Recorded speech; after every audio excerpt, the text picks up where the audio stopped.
नखरे वाली लड़की ने कराया उद्घाटन। नखरे वाली लड़की से प्यार और घापा घाप की पूरी कहानी। नमस्कार दोस्तों, मेरा नाम हार्दिक है। फिलहाल मैं सूरत में रहता हूँ। स्कूल खत्म होने के बाद मैं आगे की पढ़ाई के लिए मुंबई चला गया था, ये सोच के वहाँ खूब मजे करूँगा। घर से दूर होने की वजह से घर वालों के अचानक आने का डर नहीं रहेगा। मेरे घर वाले कभी भी बिना बताए आ जाने वालों में से है। मुंबई में 1 से 2 साल तक तो मैं अपने रिश्तेदारों के यहाँ रहा, क्योंकि मुंबई जैसी जगह में मेरे जैसा लड़का जल्दी से सेट नहीं हो पाता। तब बहुत सीधा था और ना ही तब खाना बनाना आता था। जब कॉलेज शुरू हुआ, कॉलेज सही था, लेकिन कॉलेज का कैंपस बहुत बकवास था। क्योंकि मुझे खेल कूद बचपन से ही पसंद है, इस वजह से मेरा शरीर थोड़ा तगड़ा है। लेकिन वहाँ कॉलेज में कोई ग्राउंड नहीं था, सिर्फ 4 फ्लोर थे। तो शुरुआत के 2 साल तो बस यूं ही बीत गए। जब दोस्त मेरे साथ होते हैं तो मैं लड़कियों पे ज्यादा ध्यान नहीं देता था। इस वजह से मैंने जीवन में बहुत सारे मौके छोड़े जिनका मुझे आज भी पछतावा है। मैंने एक कमरा कॉलेज के आसपास लेने का सोचा, क्योंकि आने जाने में ही 2 से 3 घंटे बर्बाद हो जाते थे। तो कॉलेज के पास में ही एक सरकारी कॉलोनी में एक क्वार्टर में एक रूम का इंतजाम हुआ। उनपे 3 कमरे थे और 5 लोग परिवार में थे। मकान मालिक की 2 बेटी और 1 लड़का था। एक बेटी करीब 24 साल और दूसरी मेरे बराबर यानी 21 से 22 की थी। शरीर तो बहुत सेक्सी था, गोरा भरा हुआ बदन। अक्सर नए लोगों से बातचीत करने में मैं थोड़ा टाइम लेता हूँ, तो रूम देखने के समय मैं कुछ नहीं बोला, क्योंकि साथ में आए रिश्तेदार ने बात करी और ना ही मुझे रूम के किराया का अंदाजा था। उन्होंने भी कहा कि लड़का सीधा दिख रहा है, तो रूम फाइनल हो गया। रूम की एंट्री का रास्ता एक ही था, यानी कि मेरा और मकान मालिक के कमरे अगल बगल में थे और एक ही टॉयलेट और बाथरूम था। कुछ दिन तक सब नॉर्मल रहा। मैं सुबह 10 बजे कॉलेज चले जाता था और फिर दिन में रूम पे आके दाल चावल बना के, कभी अगर कुछ काम होता था तो बाहर चले जाता था, वरना रूम पे आराम करता था। दाल चावल बनाना मैं तब तक सीख गया था और रोटी थोड़ा बहुत बेल लेता था, पर आटा गूंदना मुझे बिल्कुल नहीं आता था, क्योंकि उसमें पानी को हिसाब से डालना पड़ता था। तो घर वालों ने फोन पे मकान मालिक की बड़ी लड़की से बात करके उसको थोड़ा हेल्प करने को कह दिया था, और उसने भी हाँ कहा कि आप टेंशन मत लो, हम सिखा देंगे। मकान मालिक के बड़ी बेटी 1-2 बार वो मुझे आटा गूंदना सिखाने मेरे रूम में आई और अच्छे से बताया कि पानी कैसे डालना है। जब वो आई, उन्होंने कभी भी दुपट्टा नहीं डाला होता था। उसको देखता पर डर लगता था कहीं ये देखते हुए देख न ले। तो कुछ दिन बाद मैंने कहा कि अब मैं आटा गूंथ लूंगा खुद से, वरना देख देख के खोपड़ी खराब हो जाती थी। छोटी वाली से बहुत कम बात होती थी, क्योंकि समान उम्र की लड़कियों से मुझे अभी भी थोड़ा झिझक होती है। कुछ दिन बाद मुझे पता चल गया कि घर का माहौल ठीक नहीं है, क्योंकि बाप बहुत शराब पीता था और लड़कियों पे बहुत पाबंदी रखता था। घर से बाहर नहीं जाने देता था और आस पड़ोस में लड़के भी नहीं थे, बस कुछ छोटे बच्चे थे। कुछ दिन बाद से मैंने छोटी वाली की हरकतों पे ध्यान दिया कि ये अब अपना असली रूप दिखा रही है। जितना सीधा ये दिखा रही थी वैसी ये है नहीं। उसको खासकर मेरे और उसकी बहन के बात करने से जलन होती थी। जब भी हम बातचीत करते वो बीच में आ जाती और बात करने लग जाती। 3 से 4 महीने बीत गए, मेरा ध्यान बड़ी वाली पे ज्यादा जाता था, क्योंकि मेरे आते जाते टाइम वह हमेशा बहुत प्यार से हाई हेलो करती और हाल चाल पूछती रहती थी। उसके बात करने के ढंग से भी मुझे वह और अच्छी लगने लग गई थी, पर हिम्मत नहीं हो पाती थी कुछ कहने की, जबकि छोटी वाली को घर में ही शिकार मिल गया था। उसकी नजर मुझ पे थी। पहले तो उसको लगा कि इसको थोड़ा लाइन दूंगी तो यह खुद मेरे आगे पीछे चक्कर मारेगा। ऐसा इसलिए कह रहा हूँ क्योंकि 1-2 बार वो छत पे मेरे बगल से फोन पे बात करते हुए और हेट यू कहते हुए जाती थी। कभी किसी छोटे बच्चे को या कुत्ते को मेरे रूम में भेज देती थी और फिर खुद किसी बहाने से आ जाती थी। मुझे पता तो चल गया था कि ये है फिराक में, पर घर में कैसे कुछ बात करूं या नंबर कैसे लूं ये मेरे लिए मुश्किल था। लेकिन इसका इलाज भी उसने खुद निकाल लिया था, क्योंकि मेरे से ज्यादा आग उसको लगी पड़ी थी। एक दिन उसने मुझसे कहा कि मेरे फोन पे कॉल करो, मैंने नई रिंगटोन लगाई है। तो उसने नंबर दिया और मैंने कॉल करी, फिर बोला ठीक है, लग गई।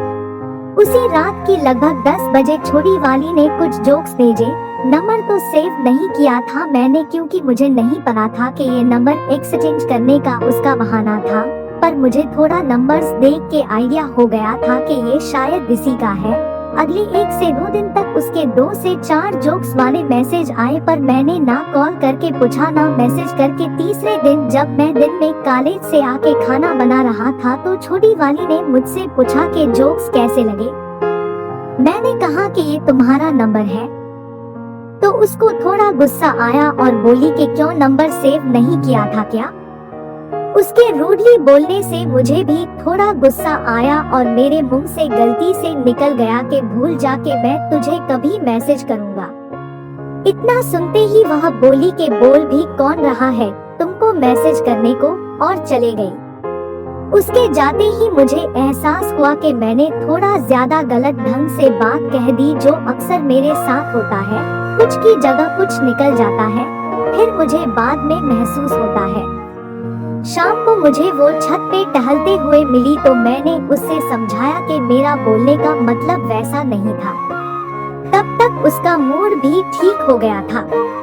कुछ दिन बाद हमारे एग्जाम थे और प्रोजेक्ट बनाना था, जिसकी वजह से रात तक हमें कॉलेज में रुकना पड़ता था। तो वो कई बार मुझे कॉल करके मोमो बर्गर लाने को कहती थी। तो मेरे दोस्तों को पता चल गया कि हमारी बात होती है और मुझे उकसाने लगे कि बात बढ़ा आगे, वरना हमें नंबर दे, हम कराते हैं, तेरी सेटिंग नहीं तो अपनी कर लेंगे। मैं मना करता, क्योंकि आसपास में पकड़े जाने का डर रहता है। और रात को जब सब सो जाते तो हम चैटिंग करने लग गए। कुछ दिन बाद एक रात मेरा मूड बना के आज आर्या पार करते हैं, या तो हाँ या फिर ना। ऐसे चैटिंग करने से मेरी नींद पूरी नहीं हो पाती थी और दिमाग भी इधर उधर लगा रहता। तो सोचा कि आज पूछ लेता हूँ कि क्या इरादा है आगे का। कुछ देर यूं ही बात करने के बाद मैंने उससे कहा कि एक बात कहूँ, बुरा तो नहीं मानोगी? ये मैसेज भेजने पे भी मेरी हालत खराब हो रही थी। तो उसने रिप्लाई किया कि बोलो। मैंने मैसेज में उसे आई लव यू लिख के भेजा। लाइफ में पहली बार किसी को आई लव यू कहा, और यकीन मानो मेरी हालत बहुत खराब हो रही थी और दिल जोर जोर से धड़क रहा था। करीब 10 मिनट तक उसकी तरफ से कोई रिप्लाई नहीं आया तो मेरी हालत और खराब होने लगी कि कहीं ये अपने घर वालों को ना बोल दे। फिर मैंने मैसेज में सॉरी लिख के भेज दिया कि मैं मजाक कर रहा था और देखना चाह रहा था कि तुम क्या कहोगी।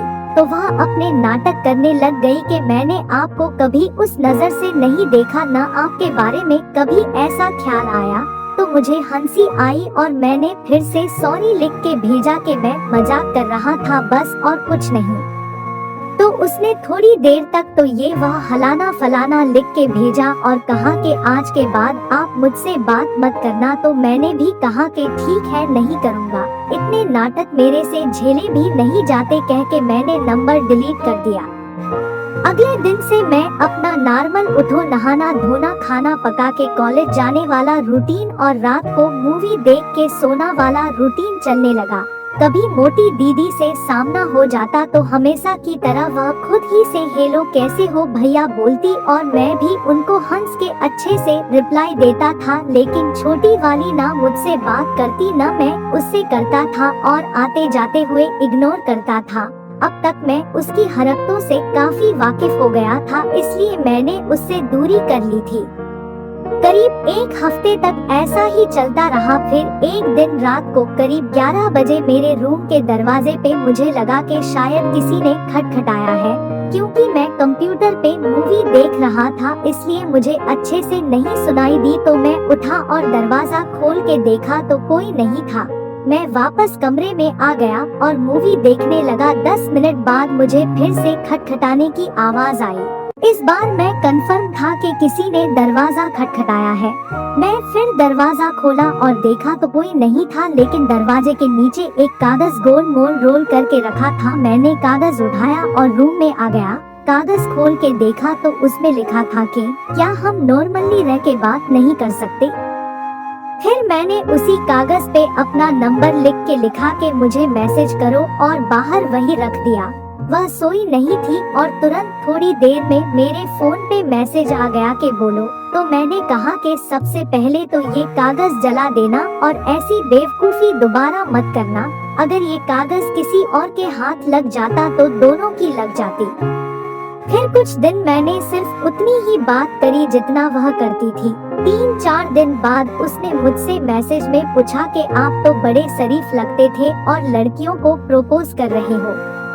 तो मैंने उसको बताया कि एक तो ये मेरा फर्स्ट टाइम किसी को आई लव यू बोलना था और दूसरा ये कि मैं तुम्हारा रिएक्शन देखना चाह रहा था, क्योंकि मुझे पता है कि तुम रिलेशनशिप में हो। तो वह कहने लगी कि नहीं, मेरा कोई बॉयफ्रेंड नहीं है, तुमको ऐसा किसने कहा। तो फिर मैंने उसको याद दिलाया कि छत पे एक दिन तुम फोन पे आई हेट यू रिपीट करके मेरे पीछे से गुजर रही थी। तो वह कहने लगी कि नहीं, वह मेरा एक फ्रेंड है जो मुझे लाइक करता है, कह रहा था तो इसलिए मैं उसे आई हेट यू कह रही थी। पर मैं इस बात पे अड़ गया कि मैंने आई लव यू सिर्फ तुम्हारा रिएक्शन चेक करने के लिए कहा था, बाकी कुछ नहीं, और उसको चिढ़ाने लगा। मुझे उसको चिढ़ाने में बहुत मजा आता था। 1-2 दिन तक वो यही बात पूछने लग गई कि सच में तुम प्रपोज नहीं कर रहे थे और बस चेक कर रहे थे। उसको इस बात से इतनी बेचैनी हो गई थी कि उसकी नींद उड़ गई थी। तीसरे दिन मैं कॉलेज से लेट आया और सीधा सो गया। लगभग 1 घंटे बाद वो मैसेज करने लग गई, पर मैं नींद में था तो उसने मिस कॉल करके मुझे जगा दिया। मैंने मैसेज करके पूछा कि क्यों कॉल कर रही हो, सो जाओ और मुझे भी सोने दो। तो उसकी बात सुन के मैं हंसने लग गया, क्योंकि अब वो मुझे आई लव यू कह रही थी। पर मैं उसके नखरे देख चुका था, तो मैंने कहा कि मैं जानता हूँ कि तुम मुझसे बदला लेने के लिए ये नाटक कर रही हो। तो वो कहने लग गई कि नहीं, सच में मैं आपको पसंद करती हूँ। तो फिर जब मैंने तुमको उस रात कहा तब तुमने मना क्यों किया। तो कहने लगी कि मैं डर गई थी और समझ में नहीं आ रहा था कि क्या कहूँ। लेकिन मैंने कहा कि मुझे तुम पे भरोसा नहीं है, तो तुमको पहले साबित करना होगा। उसने कहा कैसे करूँ साबित, बताओ। अब मेरा डर कम हो चुका था, क्योंकि इस बार पहल उसने की थी। तो मैंने कहा कि मुझे किस चाहिए पहले, तब मानूंगा वरना नहीं। कुछ देर तक तो वो फिर वही नाटक करने लगी कि नहीं, ऐसा नहीं होता ये वो, पर मैं अपनी बात पे अड़ा रहा। आखिर में वो राजी हो गई। अगले दिन जब मैं कॉलेज से आकर खाना बना रहा था और सब सो रहे थे, क्योंकि गर्मी के दिन थे, तो उसका मैसेज आया कि मैं आ रही हूँ, पर मैं बिजी था तो मैसेज नहीं पढ़ पाया। इतने में वो मेरे किचन के दरवाजे पे आकर मुझे हवस वाली नजरों से देखने लगी। मैंने कहा क्या हुआ, तो बोली कि मैसेज नहीं पढ़ा क्या। मैंने फोन उठाया और मैसेज पढ़ा तो कुछ देर के लिए मेरे हाथ पैर ठंडे पड़ गए, पर वो आज पूरे जोश में थी और तैयार भी। मैंने कहा कि बगल में अंकल आंटी और दूसरे कमरे में दीदी सो रखी है, कोई जाग गया तो दोनों की गांड टूटेगी।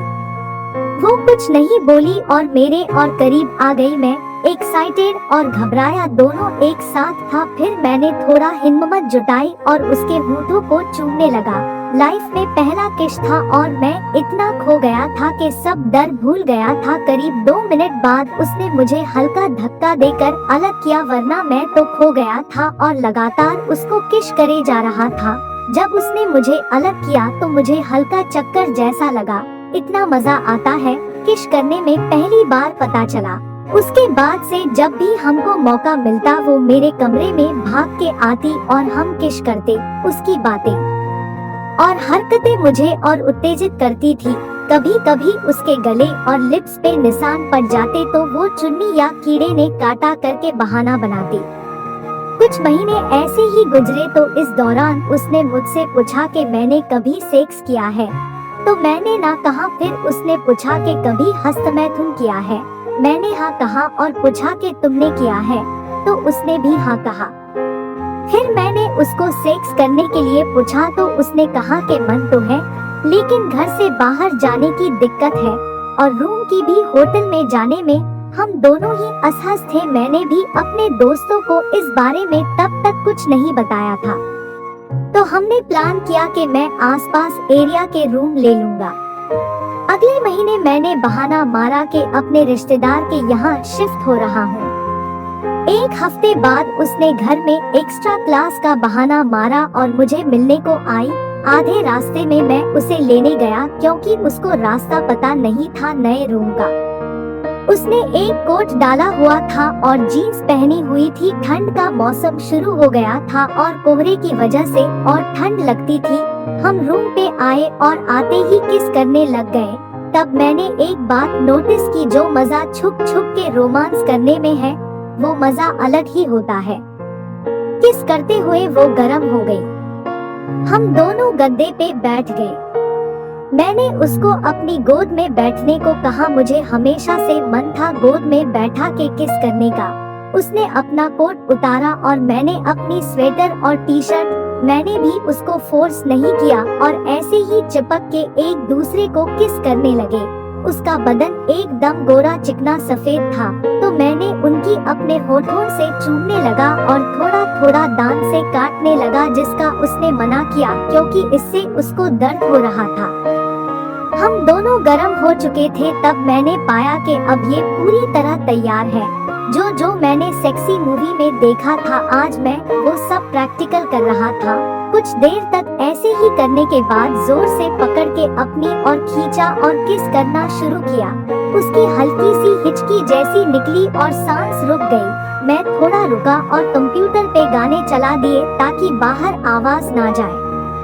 हम दोनों को बहुत मजा आने लगा। उसका चिकना कोमल बदन को नोचने का मन हो रहा था और मन कर रहा था कि ऐसे ही दिन भर करते रहे। और कुछ देर में दोनों झड़ गए।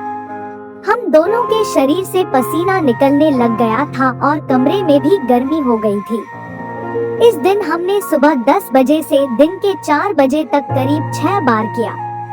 5वीं और 6ठी बार तो हालत खराब हो गई थी। उसके बाद वह वापस अपने घर चला गया। फिर उससे मैसेज पे बात होने लगा। उसने कहा मजा बहुत आया। मैंने भी कहा कि मुझे भी आज एक अलग ही मजा आया और समझ में आया कि लोग क्यों सेक्स के पीछे पागल हैं। इस दिन के बाद हमने लगभग 3-4 दिन और किया। कुछ महीने बाद में फिर से अपने रिश्तेदार के यहाँ शिफ्ट हो गया, घर वालों के कहने पे। अपने रूम के अलावा वो और कहीं आने को राजी नहीं थी, न होटल पे। तो फिर धीरे धीरे हमारा एक दूसरे से कांटेक्ट छूट गया। वैसे भी मुझे डर था कि कहीं इसके घर वालों को पता न चल जाए कि हम दोनों एक दूसरे के संपर्क में हैं, वरना दिक्कत हो जाएगी।